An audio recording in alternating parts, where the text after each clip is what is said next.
How good is this? Welcome to Studio 5, Rick Astley! Woo! Hey there, great to meet you. Andrew. How are you, buddy? Hi. Nice to meet you. Hi, Good. Rick. Hi, Great to see you. Andrew. Do you know what? Very Seriously, exciting. Point. I cannot roll, believe... Roll. Yeah, Needed some you of just that. need to practice at That's what home. those videos needed, a bit of point, roll. Yeah. I'm glad you're getting in with the goal celebrations there. Yeah, trying.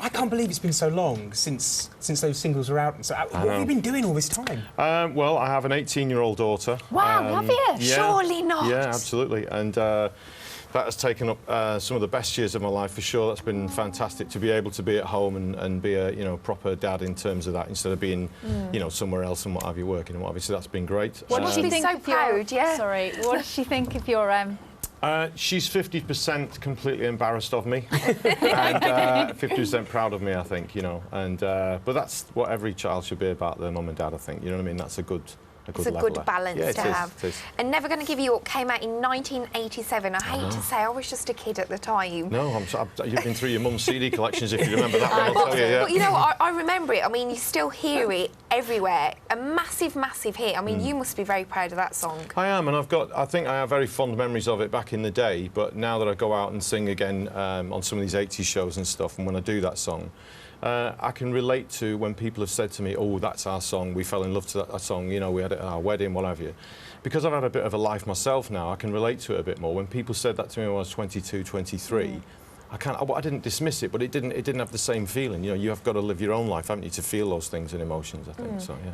It's such sort of like an iconic song of that era, and it's a big wedding favourite.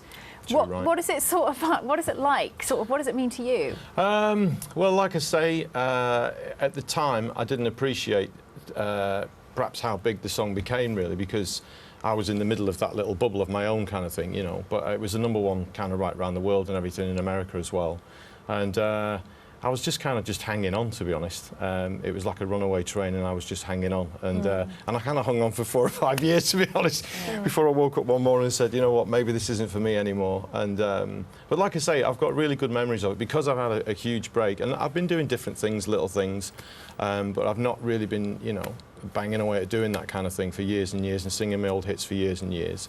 It's kind of quite nice to do it now. I can do it with my tongue firmly in my cheek and what have you, and just have a bit of fun with the audience, and they have a bit of fun with me, so it's okay, it's good. And you said that you just woke up one morning and decided it wasn't for you anymore. Yeah. I mean, that was after selling, almost 40 million records, which is phenomenal. I wish I had the check for that figure, because it gets bigger every time Really, I do it. Every time I do an interview, it goes up. It'll be 41 tomorrow. Well, however many, it was a lot Yeah, I of did records. okay, I did okay. But yeah. you were only 27 when you decided to retire Yeah. from music at that point. Oh, Do you regret that? No. Why was that? Was that just No, I haven't regretted too much it once. too soon? Or? Yeah, I also think that I think things were different then. I think the interviews that I was obviously I was on my own kind of thing, so I did absolutely every single one of the interviews, and I was really lucky that I had a career in lots of different countries, but it meant that I had to go to those countries, which was fantastic for the first few years. But like I say, once you're a dad and you've got things going on in your life that mean a bit more to you, I think. You don't necessarily want to get on another plane and do it. And because of that, I developed a fear of flying, I think. And I think that was...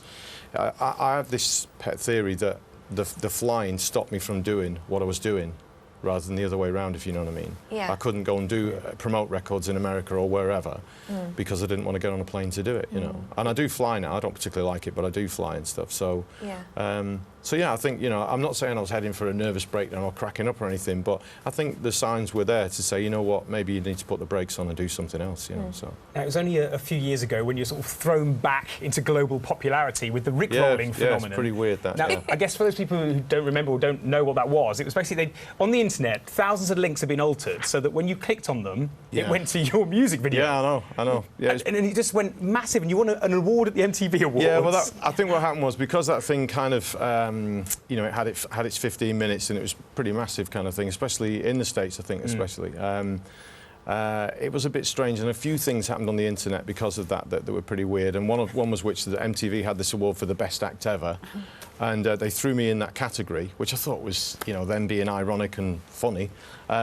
But I think that the European public thought it was ironic and funny to vote for me, so they did, and I won. But I didn't go and collect the award because Sir Paul McCartney was going to be there. It was in Liverpool that time, and and Bono was there, I think, giving him the award, and I just thought it would just be ridiculous. I mean, it was ridiculous anyway. It would have been great to go and see them, though. Yeah, that definitely, but I just thought the whole thing of accepting an award, I mean, I think I got something like 900 million votes, and I'm not sure there's that many people in Europe, you see, so I think someone was pulling strings somewhere. I see what you're saying. There might have been some more internet trickery going on there. But that's one of the awards. I don't have many of them, to be honest, or gold discs anywhere in the house or anything like that, just because I think my mum's got them all and other members of the family. They're not all on your mantelpiece. Pretty good one, that one I've got because it wobbles and it's quite good on the sideboard. Oh, is the one on the spring? Yeah. Oh, yeah, that's a cool one, so okay. I quite like, Now, you've got the new single out. It came out yesterday. Sure, yeah. Why did you decide to get back into the music industry at this stage? I've kind of sort of fallen into it again a little bit. I've done a couple of things